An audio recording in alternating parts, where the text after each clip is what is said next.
benefits on the said subject. As our next presenter, I would like to invite Mr. Adnan Javed Pirzada, General Manager, Lallemand Distillery Limited, Pakistan, for sharing his opinion on the topic entitled Areas of Improvement for Ethanol Manufacturers in Pakistan. Mr. Adnan Javed. Assalamu alaikum to everyone. Just a brief introduction about myself. I have done MBA. My name is Hunza Distillery Pakistan, and I have done MBA in finance from IUP in Karachi and BSc Chemical Engineering from NFC Multan. And I have been working in the field of distillery operations in the last 17 years. Currently, I am working as General Manager in Lallemand Distillery here. So the topic of my discussion, my presentation is future of areas of improvement for the improvement of ethanol in Pakistan manufacturers. If we see that this is almost now a journey of 2 decades in Pakistan that this sector is working, if I make a specific reference from Allahabad's distillery. Since then it is now almost 21 years, and over the period of these 21 years we people have gone through a lot of problems and have been able to overcome a lot of problems, have been able to bring in improvements and bring in new developments in the field of distillery operations in Pakistan. But still there is a lot of improvement, a lot of margin for improvement required in this area, and already we have a very, I guess we have a very fruitful discussion. We have very fruitful insight from the presentation of Mr. Robert and Mr. Chris as well. So I will try to highlight few of the areas where we can have improvements in our normal operations. These points are not only will not only remain limited to these points which I will highlight. A lot of other areas can also be identified for the improvement. So I've tried to enlist a few over here, and already we have the points which I'm going to make. There has been a talk on some of those points which I would like to refer later as well. So to start with, as we all know, that molasses is the major contributor of efficiency of any distillery unit. So if we talk about molasses, I'll start from the storage of molasses at the sugar millers end. Conventionally, particularly those sugar mills who do not have distillery units with them, do not have proper storage facilities with them, there are still mud pits available. A few have brick rolling pits, now some have concrete pits as well. Very few sugar millers have steel storages with them, and the ethanol manufacturers should put this emphasis on the sugar manufacturers for the improvement of storage of molasses at their end, because we all know that particularly in last few years the prices of molasses have gone too high, so it should be taken care of at the sugar millers end. Then we talk about the molasses storage at the distiller's end. That when a distillery is storing molasses at its own location, again initially there were mud pits, then they were upgraded to brick rolling, then concrete rolling, and mostly now all the units have steel storage tanks. But still the storage condition is not very ideal in spite of these. Here I would like to make a reference to the earlier presentation of Mr.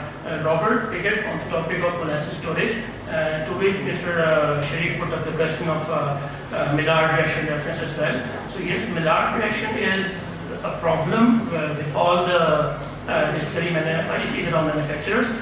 When we buy, normally the sugar season is being run in winter, so we buy all the molasses in the months of Jan, Feb and March. But we are going to consume that molasses in the months of July, August, September by crossing all those summer duration. And across the country, all the acres are in hot and humid areas.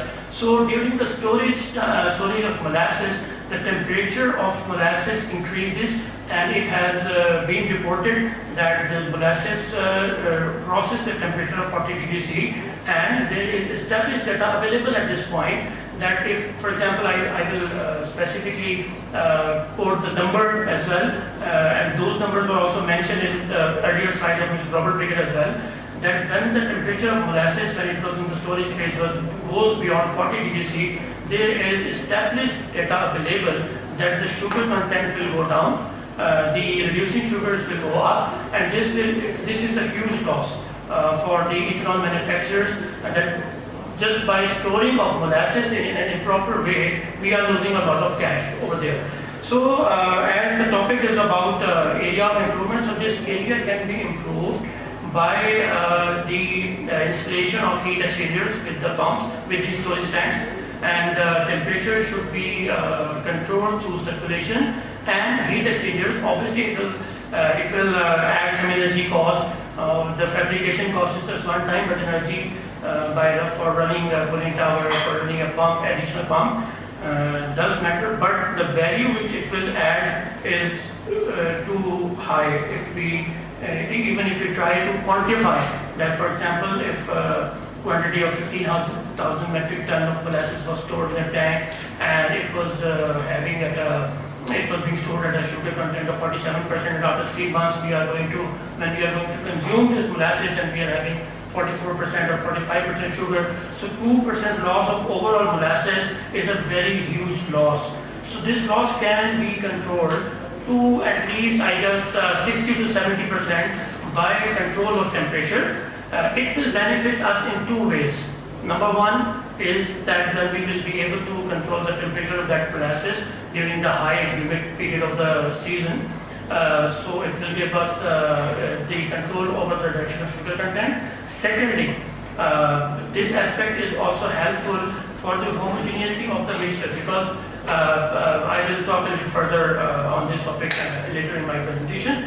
Third point related to molasses, they take this ghee to a country, different locations, then they discharge that ghee, and then they come to the loading point at different sugar mills, and it has been observed with evidential data that when the tanker reaches at the point of loading in sugar mills, it contains ghee in its bottom. The SOP for the transporter is that it will go to the service station and get the tanker clean, and then will go to the molasses loading point, but they violated, and it is observed that the ghee is coming in with the molasses at the distillery locations, and obviously they cannot do it when they cannot do anything when that contaminated molasses will come into the process. The process will contaminate, process will exhibit some problems, and all the process persons have to be on their foot as mostly they used to be. So the raw material procurement is also very critical area, and we should put this emphasis on the transporters or on the tankers, whichever way we are separately managing this system, that the tanker should be clean and clean of all the external components and media. After molasses, if you talk about the water, again, all the distillery manufacturers, ethanol manufacturers in Pakistan are located in different locations. So they have different sources of water. In Sindh, mainly there is surface water, and in Punjab, they are using groundwater as well.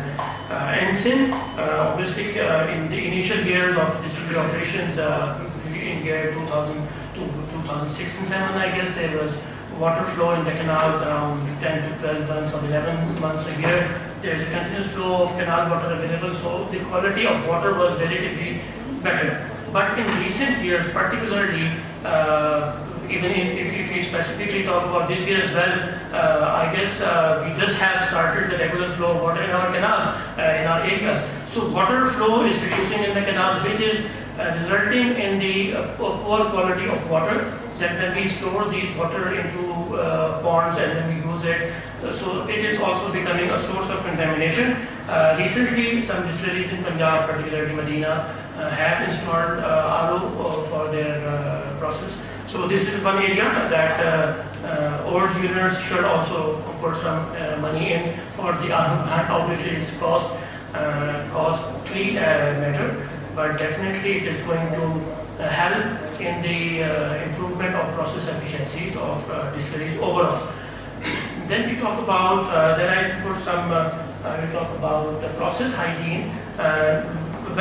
After the presentation of Mr. Chris, I I guess I do not have any margin to speak on this point, so I will take leverage of skipping the first 2 points because he has very aptly and very properly, it was very in-depth presentation by him that he has covered this topic very clearly, so I will not talk much about it. Definitely, its implication, its utility, its benefit is there, and we should try definitely to improve these areas at all our respective units.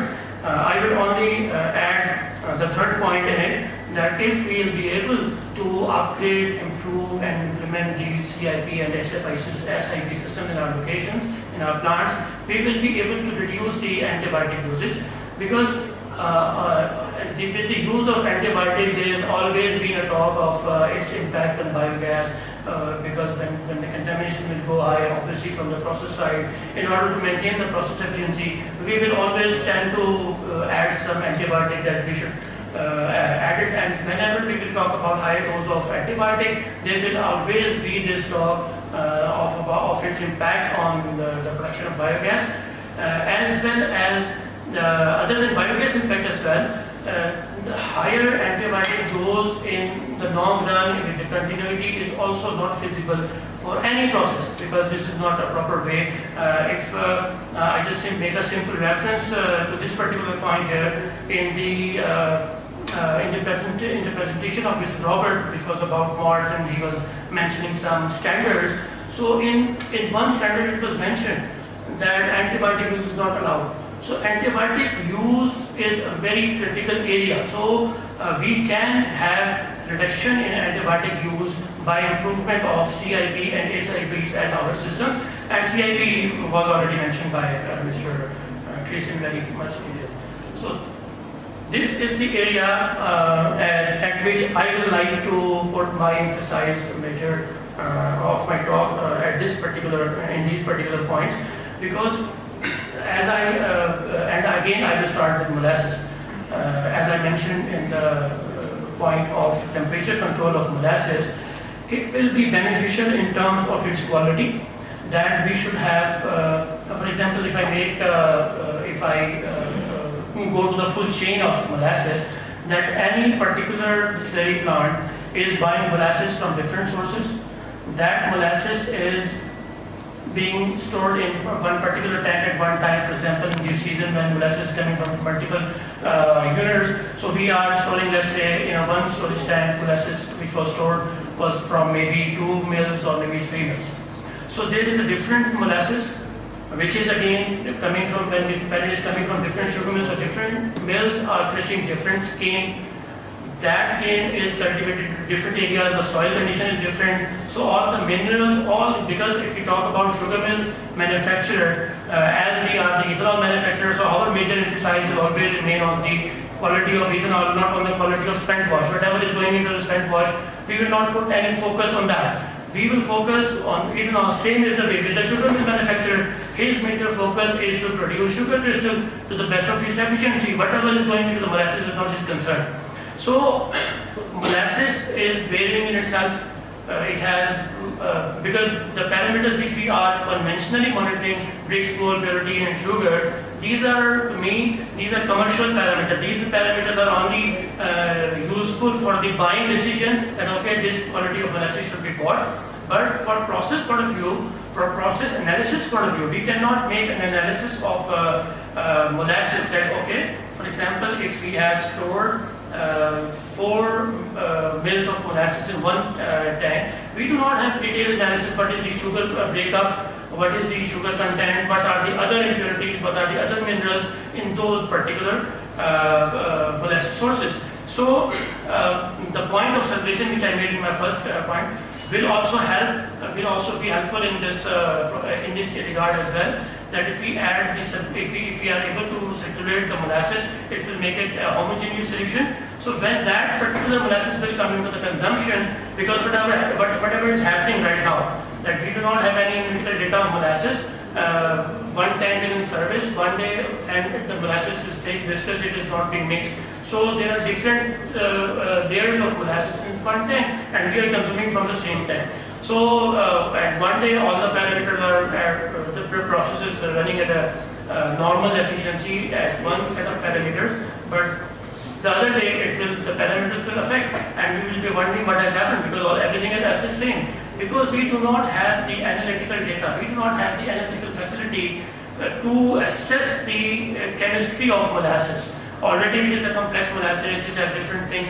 So this is one area where we should put a lot of focus on and we should develop as I recently came to know about Mr. Khalid mentioned about Unicol that the facility of HPLC. So this is the way forward, that the manufacturers should have these technologies at their sites, should have the technical expertise to develop these, because when we have tools, when we have techniques, then we will be able to analyze, then we have some data, and that data will actually help us to understand what is the cause of problems. That data will actually help us understand, that data will actually help us relate the problems actually. Currently what is happening is that we are working on firefighting mode, particularly the production staff of all the units. So on a firefighting mode, I mean that we are just running before around the problems. Okay, today there was this problem, we will run before that, attended. The other day there will be some other problem, we are running behind that, because we do not have support of these data.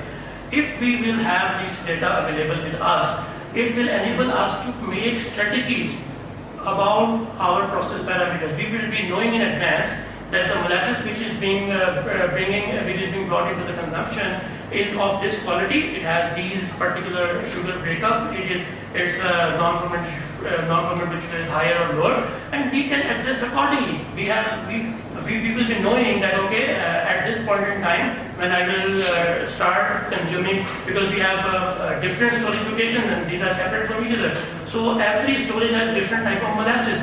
So it will behave differently, and this is the reason of variation of process. But we do not have tools and techniques, so this is one area where we should improve.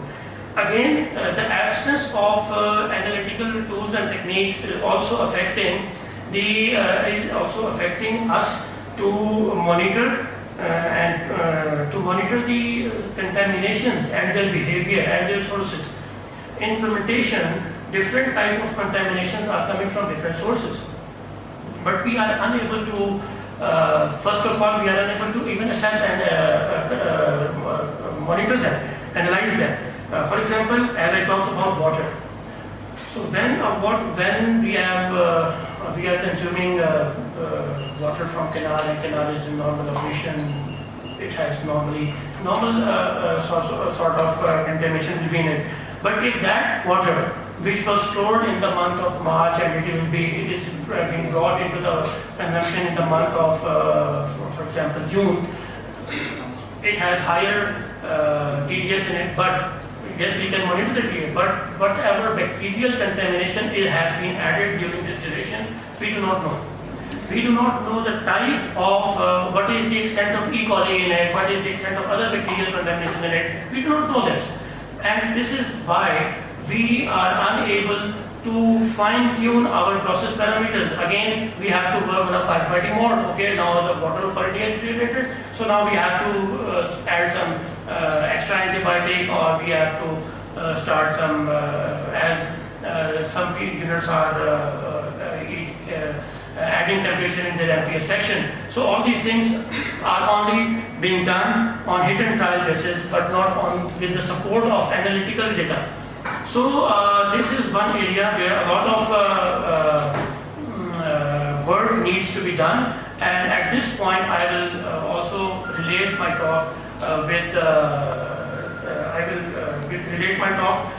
to the academic, as we have the honor of having two very senior personnel from academia with us today. So I will also take the leverage and will try to put this emphasis with them, that we should work together in more systematic way, not just that we have just met together today, we have just shared some thoughts and we will, but in some mechanized way, industry and academia should collaborate, should come to a combined platform, and it is a win-win situation for both of us. If I talk first, I will talk about from the perspective of industry, and I will talk about from the perspective of academia. If we talk about from the industry, we all are the senior management of distillery manufacturers are also recruiting, for example, fresh chemical engineers, quality professionals. So when these engineers and quality professionals we are hiring, they do not have any background, they do not have any exposure. What is the fermentation? What are the problems? What is the efficiency? What is the chemistry of fermentation? What is the chemistry? They do not. They are totally blank on it. They even have heard about these things. Frankly, I guess the book of the Sharif's chemical process industry, it is a very little reference of fermentation process. So, in academic environment, the student is not being taught about these processes. The student is not being taught about, for example, if someone is doing analytical chemistry, if someone is studying analytical chemistry in NAD, for example, that particular student does not have the exposure. What are the problems? What are the type of analysis which are involved in it? He may have worked on the HPLC in his lab, but he does not know the application. He cannot. When these students will come into the industry, we, the management of the distillery, have to actually train them on the job. We have to put in an extra effort on them actually, so that we should enable them to work according to our requirements. So it is a double effort from all of us that there is the human resource which is coming into the industry is actually connected with this sector, with its problems, with its nature, and with its future as well. So this is one area for the industry to benefit. Again, one other area for industry is that when we people, particularly the production and the management of distilleries, are working during the operations of the unit, they are actually always in an operation mode. Whenever there will be a problem, they will think about its operational solution. Okay, now this is the problem. What do we have to do to overcome this problem? So the focus will only remain on the operational control. That how can we take, what steps can we take to overcome this problem? But if a person is sitting in a classroom environment, he has the expertise, he has the platform of, or he has learning teachers like yourselves with him, and he has labs and operators and tools with him, and we will present him a problem, so that mind will think differently. It will be a research mind.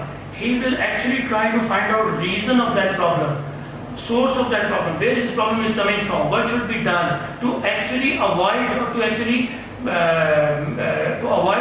happening of this problem. The research mind will work this way, and he will be able to actually come up with a solution even before it has occurred.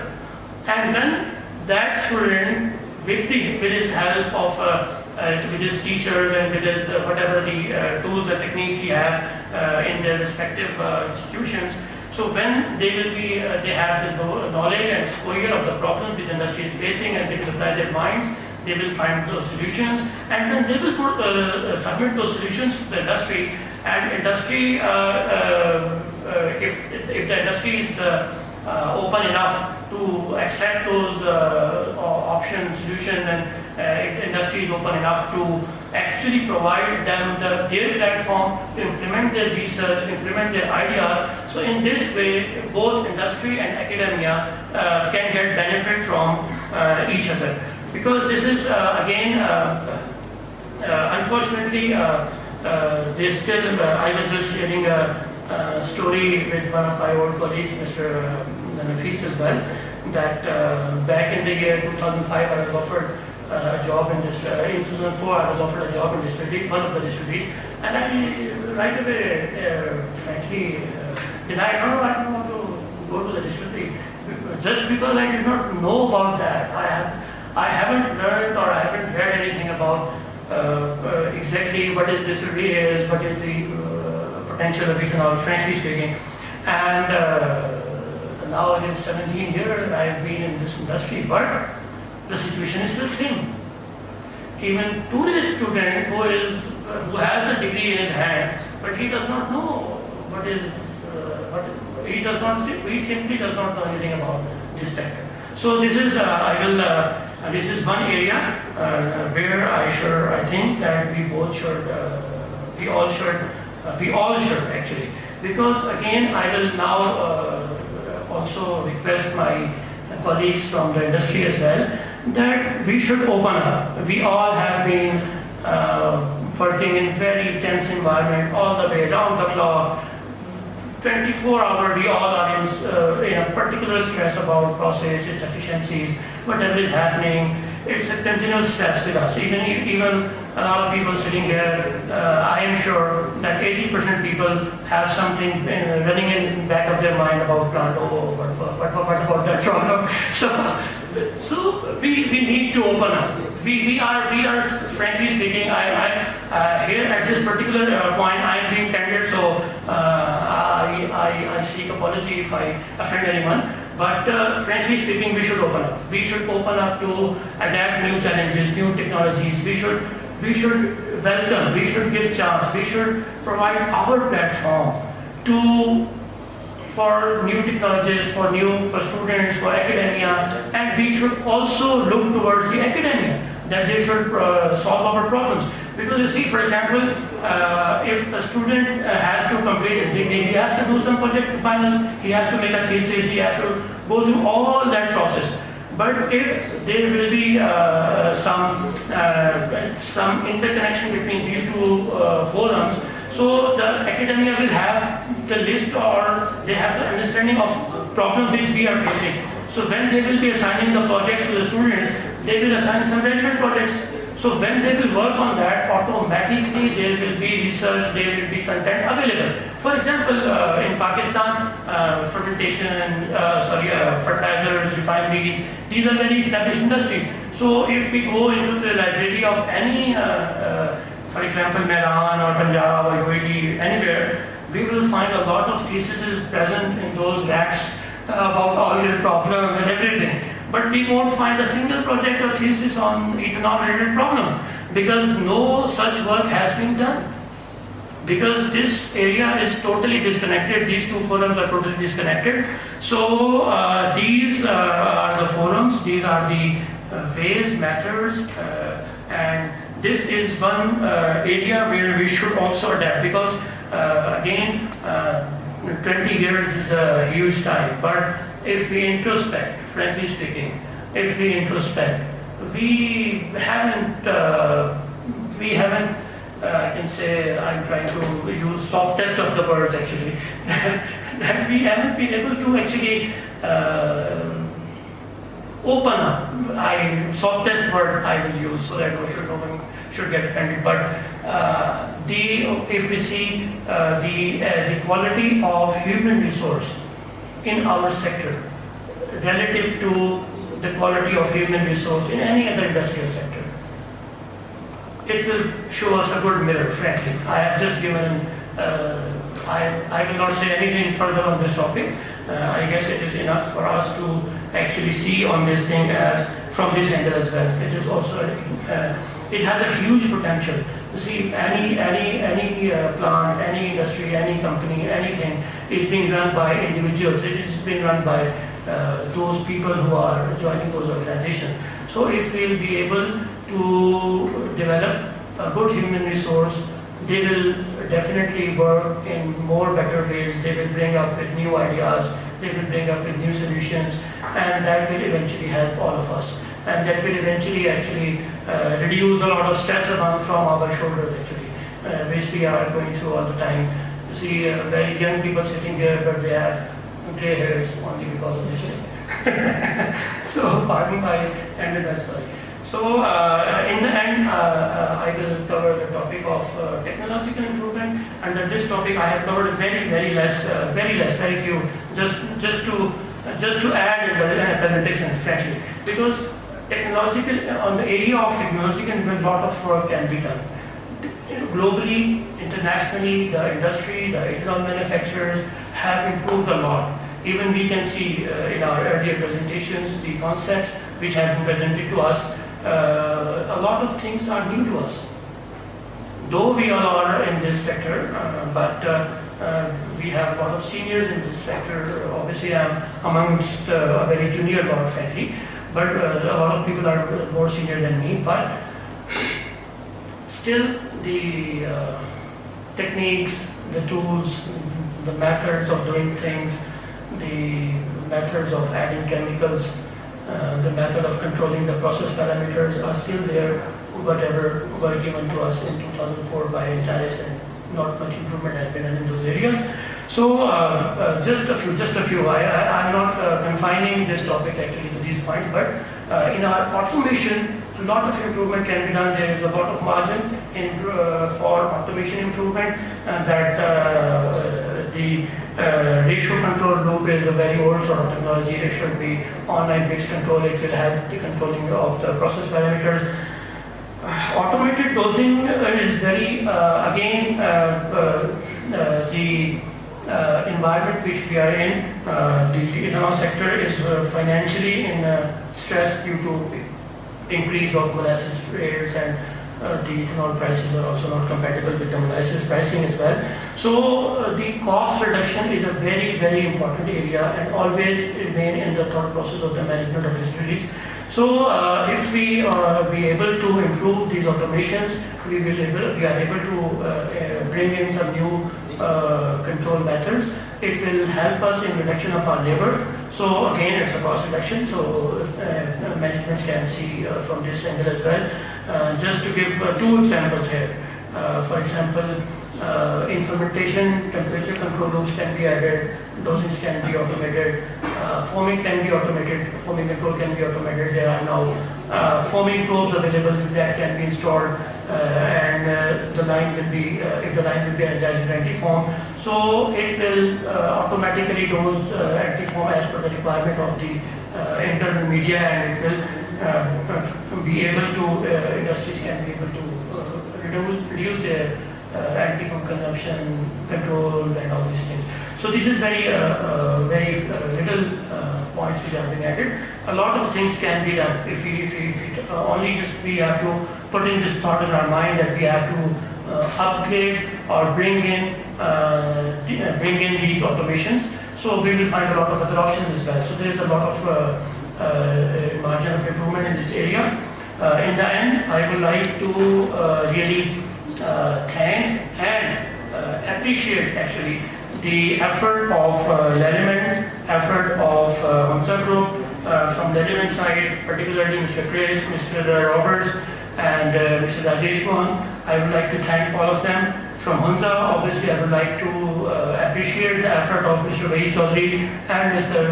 Usman Sheikh for actually providing us this opportunity and for bringing us all together under one roof and sharing the thoughts of each other. So, and I am very hopeful and positive that this initiative which has been taken by Hunza Group should be carried forward by the industry. We all should look towards the future of idea sharing, of platform sharing, and the initiative which has been taken by Hunza, Mr. Usman Sahab, you, and particularly sir, I would like to make a special reference to you. Thank you very much. I really appreciate it, and I will take a little bit of leverage and will talk on the behalf of all of us that we are really thankful and appreciative of your efforts, that you have made a very good effort, and to bring us all together. You have enabled us to have a company of people from academia. So it was very, we are very thankful to you.